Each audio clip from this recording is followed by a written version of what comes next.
അപ്പം നമ്മൾ ഇന്ന് മുതൽ റിവിഷൻ സ്റ്റാർട്ട് ചെയ്യാണ്. അപ്പം നമ്മൾ ഫസ്റ്റ് പഠിച്ചതൊക്കെ ഓർക്കുക. അപ്പോൾ ഫസ്റ്റ് പഠിച്ചത് നമ്മളെന്തായിരുന്നു? Safety and general precautions. നമ്മൾ എന്തൊക്കെ സേഫ്റ്റി പ്രിക്കോഷൻസ് ആണ് എടുക്കേണ്ടത്, പിന്നെ നമ്മൾ ഫസ്റ്റ് എയ്ഡ് അല്ലേ, എന്തൊക്കെയാണ് ഫസ്റ്റ് എയ്ഡ് ചെയ്യുന്നത്, എന്തൊക്കെയാണ് നമ്മൾ ജനറലായിട്ടുള്ള കാര്യങ്ങളാണ് നമ്മൾ ഈ ടോപ്പിക്കിൽ പറയാൻ പോകുന്നത്. അപ്പോൾ ഈ ഒരു ഇതിൻ്റെ ഒബ്ജക്റ്റീവ് എന്ന് പറഞ്ഞാൽ നമ്മളെന്താ ചെയ്യുക, ഫസ്റ്റ് നമ്മൾ ഇതെന്ന് പറഞ്ഞാൽ സേഫായിട്ട് ടൂൾസ് ഉപയോഗിക്കുക. അതിന് പറ്റിയ ടൂൾസുകൾ സെലക്ട് ചെയ്യുകയും വേണം. പിന്നെ ഉപയോഗിക്കുമ്പോൾ നമ്മൾ അതിനനുസരിച്ചുള്ള സേഫ്റ്റി ശ്രദ്ധിച്ചിട്ട് വേണം ചെയ്യാൻ അല്ലേ. സിസേഴ്സും നമ്മൾ ഒരുപാട് ഇൻസ്ട്രുമെൻസൊക്കെ കൈകാര്യം ചെയ്യുന്നതാണ്. പിന്നെ സ്വിങ് മെഷീൻ നമുക്കറിയാം, നമ്മൾ എന്താണ് ഇൻഡസ്ട്രിയൽ മെഷീൻസാണ്, അപ്പം കറണ്ടിൽ വർക്ക് ചെയ്യുന്നതാണ്. അപ്പോൾ അതിനനുസരിച്ചുള്ള സേഫ്റ്റി പ്രിക്കോഷൻസ് നമ്മൾ എടുക്കണം. പിന്നെ ഇതിൽ ഫസ്റ്റ് എയ്ഡിൽ കിറ്റ് അല്ലേ, ഫസ്റ്റ് എയ്ഡ് കിറ്റിൽ എന്തൊക്കെ ഉണ്ട് അങ്ങനത്തെ കാര്യങ്ങളൊക്കെയാണ് നമ്മളിതിൽ പറയാൻ പോകുന്നത്. എന്താണ് സേഫ്റ്റി എന്ന് പറഞ്ഞാൽ എന്താ മീനിങ്? നമ്മൾ എന്തെങ്കിലും ഡേഞ്ചർ അല്ലെ റിസ്ക്, ഇഞ്ചുറി അത് അങ്ങനെ എന്തെങ്കിലും വന്നു കഴിഞ്ഞാൽ എങ്ങനെ നമ്മളെ പ്രൊട്ടക്റ്റ് ചെയ്യാം, അതാണ് സേഫ്റ്റി എന്ന് പറയുന്നത്. നമ്മളിപ്പം ഇതെന്താണ് അയൺ ചെയ്യാൻ വിചാരിക്കാം. അപ്പോൾ അയൺ ചെയ്യുകയാണെങ്കിൽ നമ്മൾ എന്ത് ചെയ്യുക, അയൺ ബോക്സ് യൂസ് ചെയ്യുന്ന സമയത്ത് നമ്മൾ ഒരു കാർപ്പറ്റൊക്കെ ഇട്ടിട്ട് അയൺ ബോക്സ് യൂസ് ചെയ്യുക. സാധാരണ അങ്ങനെയാണ്, റബ്ബർ മാറ്റോ എന്തെങ്കിലും ഇട്ടിട്ടാണ് നമ്മൾ അയണിങ് ഒക്കെ ചെയ്യുക. പിന്നെ സ്വിങ് മെഷീൻ ആണെങ്കിലും നമ്മൾ ആ പെഡൽ വെക്കുന്ന സ്ഥലത്ത് എന്തുണ്ടാവും, ഒരു റബ്ബർ മാറ്റ് പോലത്തെ ഒരു സാധനമുണ്ട്. കാരണം അത് നമുക്ക് കറണ്ട് ഷോക്കൊന്നും വരാണ്ടിരിക്കാനുള്ള ഒരു പ്രൊട്ടക്ഷനാണ്. അപ്പം നമ്മൾ ഓരോന്ന് കാര്യങ്ങൾ ചെയ്യുമ്പം നമ്മുടെ സേഫ്റ്റി നമ്മളുടെ ഉത്തരവാദിത്വമാണ് അല്ലേ. അപ്പം നമ്മളത് ചെയ്ത് കഴിഞ്ഞാൽ എന്തെങ്കിലും ഇതുണ്ടോ എന്നുള്ളത് നമുക്ക് കുറച്ച് അറിയണം. എന്തൊക്കെയാണ് ഇലക്ട്രിക് ഷോക്ക് എന്താണ്, ആ കാര്യങ്ങളൊക്കെ നമ്മൾ പറഞ്ഞിട്ടുണ്ട് അല്ലേ. അല്ലെങ്കിൽ ഒരാൾക്ക് ഇപ്പോൾ പെട്ടെന്ന് ഷോക്ക് അടിച്ചാൽ എന്ത് ചെയ്യണം, എന്താണ് ചെയ്യാൻ പാടില്ലാത്തത്, ഡൂസ് ആൻഡ് ഡോൺസ് ഉണ്ട് അല്ലേ. നമ്മൾ നനഞ്ഞ കൈയോ അല്ലെങ്കിൽ വെറുതെ പോയിട്ട് കൈ കൊണ്ട് തൊടാൻ പാടില്ല ഷോക്ക് അടിച്ച ആളെ അല്ലേ. വേറെ എന്തെങ്കിലും മരമോ അങ്ങനത്തെ എന്തെങ്കിലും സാധനം വെച്ചിട്ട് അവരെ അതിൽ നിന്ന് ഷോക്കൊന്ന് മാറ്റാൻ പാടില്ല. അപ്പോൾ ആ കാര്യങ്ങളൊക്കെ നമ്മൾ ഓൾറെഡി പഠിച്ചിട്ടുണ്ട്. അപ്പോൾ ഇതിൽ നമുക്ക് മെയിനായിട്ടുള്ള ചില പോയിൻറ്റ്സ് നോക്കിയിട്ട് പറയാം. അപ്പോൾ സേഫ്റ്റി പ്രിക്കോഷൻസ് നമ്മളിപ്പം യൂസ് ചെയ്യുന്ന കുറച്ച് ഷാർപ്പായിട്ടുള്ള ടൂൾസ് ഉണ്ട് അല്ലേ. സിസേഴ്സ് ഉണ്ടാവും, പിൻസ് ഉണ്ടാവും. അപ്പോൾ അങ്ങനത്തെ ഒക്കെ കുറേ കാര്യങ്ങൾ, അപ്പോൾ അതൊക്കെ എങ്ങനെ ഹാൻഡിൽ ചെയ്യാം. അപ്പോൾ സിസേഴ്സ് ആണെങ്കിൽ എങ്ങനെയാണ്, നമുക്ക് ആ നിമിയിലൊരു ക്വസ്റ്റ്യൻ, നിമിയിലല്ല ഞാൻ ഫസ്റ്റ് ഇട്ട ക്വസ്റ്റ്യൻ പേപ്പറിലുണ്ടായിരുന്നു, നമ്മൾ എങ്ങനെയാണ് സിസേഴ്സ് നടക്കുമ്പോൾ നമ്മൾ എങ്ങനെ സിസേഴ്സ് പിടിക്കണം. ആൻസേഴ്സ് കുറേ പൊട്ടത്തരം എഴുതിയിട്ടുണ്ടെന്ന് തന്നെ പറയാം. കാരണം നമ്മൾ ഒരിക്കലും സിസേഴ്സിൻ്റെ ആ എഡ്ജസ് പൊന്തിച്ച് പിടിച്ചിട്ട് നടക്കില്ലല്ലോ, അത് ഡൗൺവേർഡ്സ് ആയിരിക്കണം. അതൊക്കെ നമുക്ക് കോമൺ സെൻസ് ആണ്, അതൊന്നും നമ്മൾ പഠിപ്പിച്ച് തരേണ്ട കാര്യങ്ങളല്ല. സിസേഴ്സ് കയ്യിൽ വെച്ച് നടക്കുമ്പോൾ പൊന്തിച്ച് അതിൻ്റെ ഹാൻഡിൽ പൊന്തിച്ച് വെച്ചിട്ട് ആരും നടക്കാൻ പാടില്ല. കാരണം പെട്ടെന്ന് ആരെങ്കിലും അപ്പുറത്തുനിന്ന് വന്നു കഴിഞ്ഞാൽ അവർക്ക് ഇഞ്ചുറി പറ്റാം. അപ്പോൾ നമ്മളെപ്പോഴും ഡൗൺവേർഡ്സ്, അത് കൈ അതിൻ്റെ ഷാർപ്പ് എഡ്ജ് താഴേക്ക് തൂക്കി വെച്ചിട്ട് പോലെ നടക്കണം, അല്ലെങ്കിൽ അറിയാമല്ലോ എന്താ പറ്റുക, ഇഞ്ചുറി പറ്റും.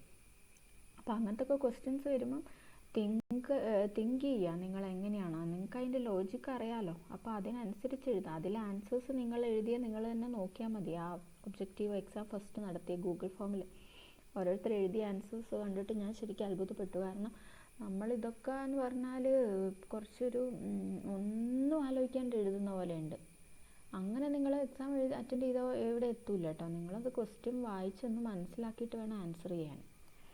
പിന്നെ ടൂൾസും ഒന്നും നമ്മളിങ്ങനെ സാധനങ്ങൾ എറിയാൻ പാടില്ല. നമ്മളിപ്പോൾ നിങ്ങൾ എന്താണ് റബ്ബറോ അല്ലെങ്കിൽ സ്കെയിലൊക്കെ ചിലപ്പോൾ പേനയൊക്കെ എറിഞ്ഞു കൊടുക്കുന്നതാണ്. പക്ഷേ ഇങ്ങനത്തെ ടൂൾസും സാധനങ്ങളും ഒന്നും ത്രോ ചെയ്യാൻ പാടില്ല. പിന്നെന്താണ്, കട്ടിങ് ടൂൾസിൻ്റെയൊക്കെ എഡ്ജസ് ഷാർപ്പായിരിക്കണം. കാരണം നമുക്ക് നന്നായിട്ട് പെട്ടെന്ന് കട്ട് ചെയ്യാം, ഇല്ലെങ്കിൽ നമുക്ക് കട്ടിങ് ഭയങ്കര ഡിഫിക്കൽട്ടായിരിക്കും. അപ്പം ഗുഡ് കണ്ടീഷൻ ആവണം, തുരുമ്പൊന്നും പിടിക്കാതെ. അപ്പോൾ എപ്പോഴും അത് നീറ്റായിട്ട് ക്ലീൻ ചെയ്ത് വെക്കുകയും വേണം. പിന്നെ എന്ത് ചെയ്യേണ്ടത്, പിന്നും നീഡിലൊക്കെ ഉണ്ടാവും. അപ്പോൾ അതെന്തിൽ വെക്കണം എന്ന് നമ്മൾ പറഞ്ഞ പിൻ കുഷൻ ഉണ്ടാക്കണം അല്ലേ. ഒരു പിൻസ് വെക്കാനുള്ള ഒരു പിൻ കുഷൻ ഉണ്ടാക്കിയിട്ട് വെക്കുക. അല്ലാതെ നമ്മൾ പേപ്പറിൽ കുത്തിയിടുക അല്ലെ തുണി കുത്തിയിടുക, അതെന്ന് പറഞ്ഞാൽ പെട്ടെന്ന് അതിന് മുകളിൽ റസ്റ്റ് വരും, തുരുമ്പ് വരും. അപ്പോൾ നമുക്ക് പിന്നെ അത് യൂസ് ചെയ്യാൻ പറ്റില്ല. അപ്പോൾ അത് നമ്മൾ ഇതിൽ പിൻ കുഷനിൽ, അതായത് ഒരു സ്പോഞ്ച് പോലെയാണ് ഉള്ളിൽ നമ്മൾ അതിന് വെക്കുന്നത്. അപ്പോൾ അങ്ങനെ വെക്കുക. പിന്നെ ഫൈനായിട്ടുള്ള പിന്ന് ഉപയോഗിക്കുക. ഫാബ്രിക്കിൽ ഹോളൊന്നും വരാണ്ടിരിക്കാൻ നല്ല ഷാർപ്പ് എഡ്ജസ് ഉള്ള പിന്നുകൾ മാത്രം ഉപയോഗിക്കുക. പിന്നെ നമ്മുടെ സ്യൂയിങ് സിസേഴ്സ് വെച്ചിട്ട് പേപ്പേഴ്സ് ഒന്നും കട്ട് ചെയ്യാൻ പാടില്ല. കാരണം അതിൻ്റെ ഷാർപ്നെസ് പോവും. അതറിയാമല്ലോ, നമ്മൾ പേപ്പർ കട്ട് ചെയ്യുന്നത് വേറെ സിസേഴ്സാണ്, നമ്മൾ ഇതിന് ക്ലോത്ത് കട്ട് ചെയ്യുന്ന സിസേഴ്സ് വേറെയാണ്. അപ്പോൾ ഇത് പേപ്പർ കട്ട് ചെയ്യാൻ യൂസ് ചെയ്ത് കഴിഞ്ഞ് കഴിഞ്ഞാൽ പിന്നെ ക്ലോത്ത് കട്ട് ചെയ്യാൻ നമുക്ക് പറ്റൂല. കാരണം അതിൻ്റെ മൂർച്ച മുഴുവൻ പോയിട്ടുണ്ടാവും. അടുത്തത് പിന്നെ നമ്മൾ ടൈലേഴ്സ് ചോക്ക് അല്ലേ. അപ്പം ടൈലേഴ്സ് ചോക്ക് എങ്ങനത്തെ ആയിരിക്കണം, നമ്മൾ വരച്ച് കഴിഞ്ഞിട്ട് പിന്നെ നമ്മളത് സ്റ്റിച്ച് ചെയ്ത് കഴിഞ്ഞാലോ അല്ലെ കൈ കൊണ്ട് തട്ടി കഴിഞ്ഞാൽ അത് പോവണം, ഡിസപ്പിയർ ചെയ്യണം. അല്ലെങ്കിൽ എന്ത് ചെയ്യും, നമ്മുടെ ക്ലോത്തിൽ ഇങ്ങനെ നല്ല ഭാഗത്തൊക്കെ ചിലപ്പം ഈ വരകളുണ്ടാവും, ചോക്കിൻ്റെ വരകളൊക്കെ കാണും. അപ്പോൾ അതൊന്നും ഇല്ലാണ്ടിരിക്കാൻ വേണ്ടി നല്ല ടൈപ്പ് ചോക്ക് ഉപയോഗിക്കുക. അത് കൈ കൊണ്ട് തുടച്ച് കഴിഞ്ഞാൽ അങ്ങ് പോകണം. അങ്ങനത്തെ ടൈപ്പ് ചോക്കുകൾ മാത്രം ഉപയോഗിക്കുക. വേറെ പേനയും പെൻസിലും ഒന്നും ഉപയോഗിക്കാൻ പാടില്ല കേട്ടോ.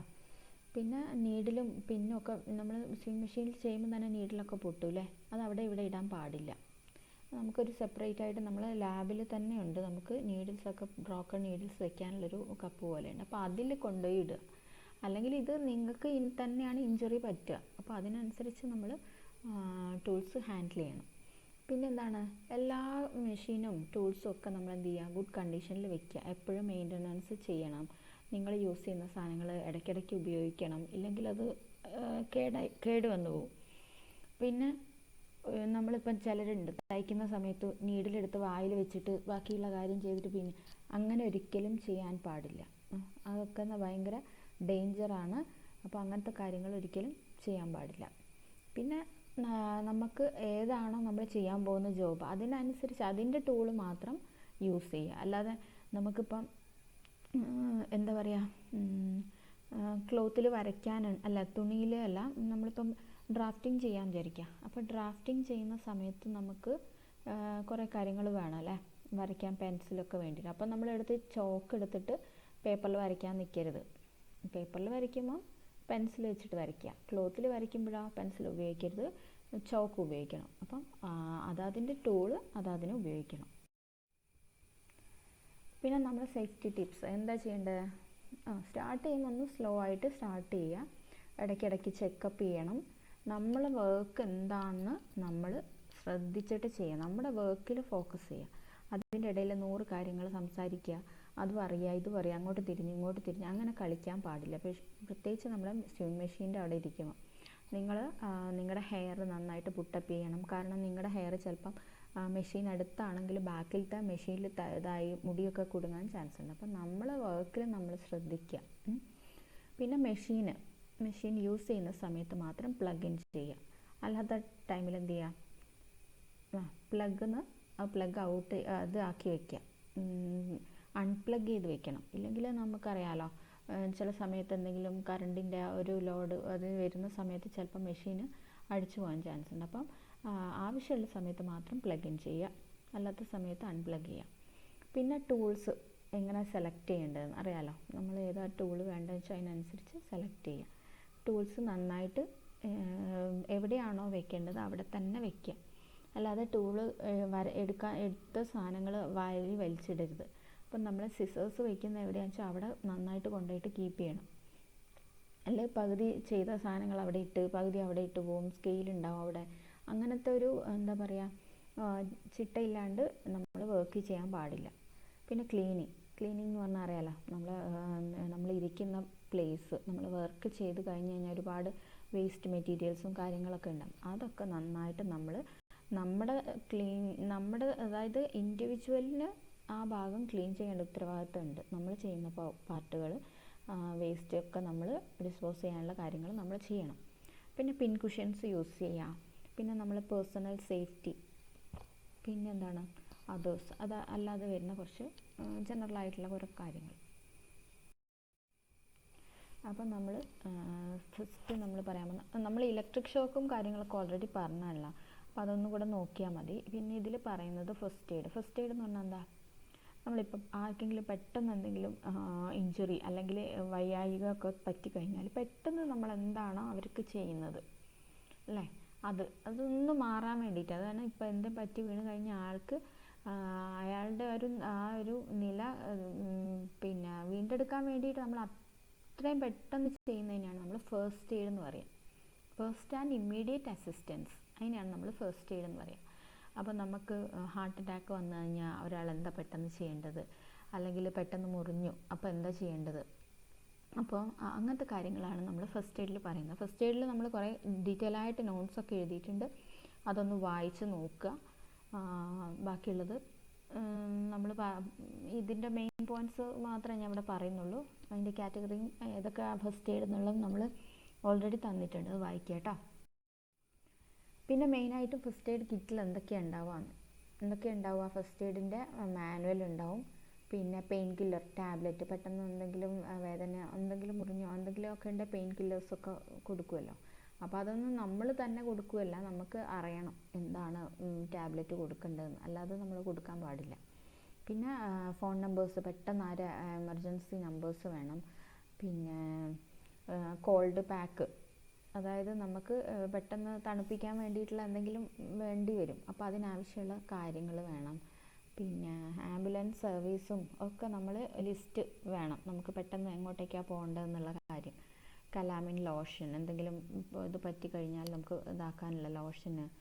പിന്നെന്താണ്, പിന്നെ നമ്മൾ ആൽക്കഹോൾ വൈപ്സ്, ഡെറ്റോള്, നമ്മൾ സാധാരണ യൂസ് ചെയ്യുന്ന കുറച്ച് കാര്യങ്ങൾ. ഗ്ലൗസ് വേണം, പിന്നെ സിസേഴ്സ്, ഇത് ബാൻഡേഡ് എന്തെങ്കിലും കട്ട് ചെയ്യാൻ വേണ്ടിയിട്ട്. പിന്നെ കോട്ടൺ വേണം അല്ലേ, ജസ്റ്റ് ഒന്ന് ആദ്യം ഒന്ന് വൈപ്പ് ചെയ്യും നമ്മളിത് വെച്ചിട്ട്. പിന്നെ ഗോസ് വേണം, ഗോസ് എന്ന് പറഞ്ഞാൽ അറിയാമല്ലോ, വൈറ്റ് നമ്മൾ ചുറ്റുമല്ലോ, മുറിഞ്ഞൊക്കെ കഴിഞ്ഞാൽ ചുറ്റുന്ന സാധനം ഉണ്ടല്ലോ ഗോസ് പാഡ് വേണം. സ്റ്റെറൈലായിട്ടുള്ളത് നമ്മൾ പാക്കറ്റ് കാണാമല്ലോ സ്റ്റെറൈൽ, അപ്പോൾ അത്.